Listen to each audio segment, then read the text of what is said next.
In the early 20th century, Newport, Rhode Island was the summer playground of America's wealthiest families, a place where multi-millionaires built cottages that were anything but humble.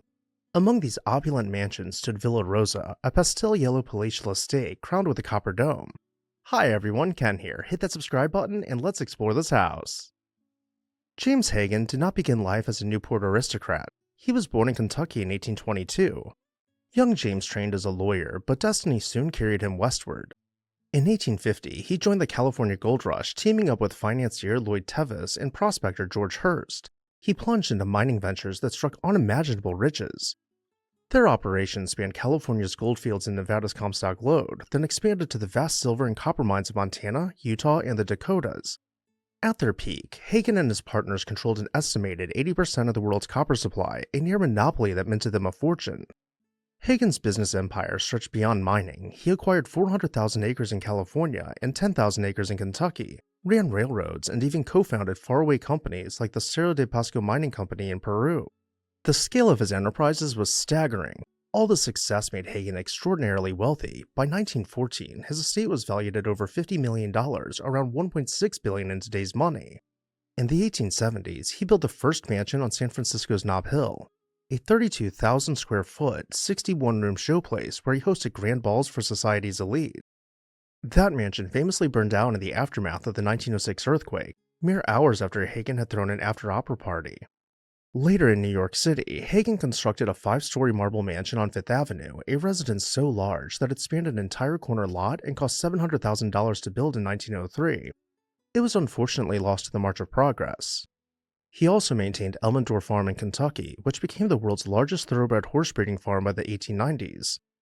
Not content with breeding racehorses, Haggin raced them to glory. He established stables on both coasts and won some of the sport's greatest prizes. In 1886, his horse Ben Ali won the Kentucky Derby and another of his steeds took the Belmont Stakes. Haggin bred or owned numerous champions, cementing his legacy as one of the most successful and colorful racing men of his day. By the early 1900s, he owned more thoroughbreds than anyone in the world, with over 1,500 broodmares and dozens of stallions populating his farms.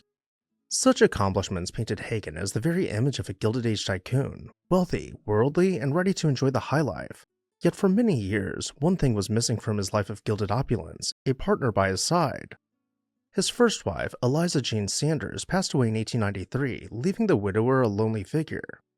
That changed dramatically on December 30th, 1897, when the 75-year-old James married Margaret, a Kentucky belle just 28 years old. In the early 1900s, they summered at Bar Harbor, Maine, and then gravitated to the premier summer colony of Newport, Rhode Island. Initially, they rented a mansion called Arley each season. By 1913, after nearly a decade of trying out Newport society as renters, James and Margaret were ready to plant more permanent roots in Newport. Little did they know, it would be for one final summer.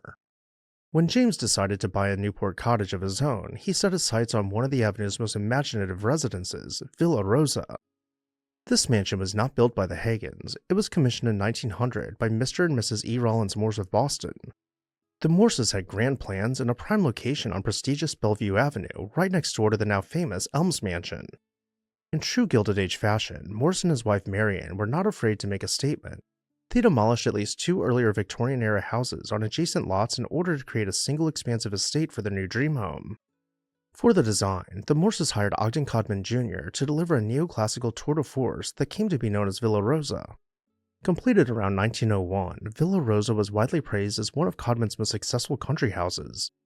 It was distinctive in both layout and style. Rather than face Bellevue Avenue directly, the mansion was oriented toward the south to better capture sunlight and garden views on its long, narrow site. Visitors entering from Bellevue Avenue passed between imposing gateposts and arrived at a forecourt, then proceeded into a walled inner courtyard. At the far end of this approach stood a classical fountain niche attached to a trellis-clad wing of the house. Uniquely, that elegant niche actually disguised the servants' quarters. Inside, Villa Rosa was every bit as sumptuous. French classical style reigned in the principal rooms. Visitors stepping into the entrance hall would find themselves surrounded by panels of white and pale green, gilded accents, and parquet floors, the essence of Parisian elegance by the sea. The layout was organized around a show-stopping central space, a circular music room doubling as a ballroom that was Villa Rosa's crowning glory. This grand salon featured green latticework covering its walls and even its ceiling, making guests feel as if they were dancing inside a garden pavilion. Villa Rosa, though large, was not the biggest mansion in Newport, but it didn't need to be. Its harmonious design and innovative layout made it stand out as a work of art. By 1913, however, the Morses were ready to part with Villa Rosa, and that's when the Haggins entered the scene. By the time summer 1914 rolled around, James and Pearl were ready to enjoy their first season in their very own Newport Palace. Yet fate had other plans. James fell ill, and his condition worsened as the weeks went by. On September 13, 1914, just a year after buying Villa Rosa, James passed away in the house. The villa then passed through a couple owners, which brings us to the 1960s. The new owner of Villa Rosa wasted no time in executing a plan that many today would consider unthinkable. In late 1962, as Newport's summer season had long ended, work crews moved in to tear down Villa Rosa. The once grand copper dome was pulled down, the pastel walls shattered, and the graceful courtyards reduced to rubble.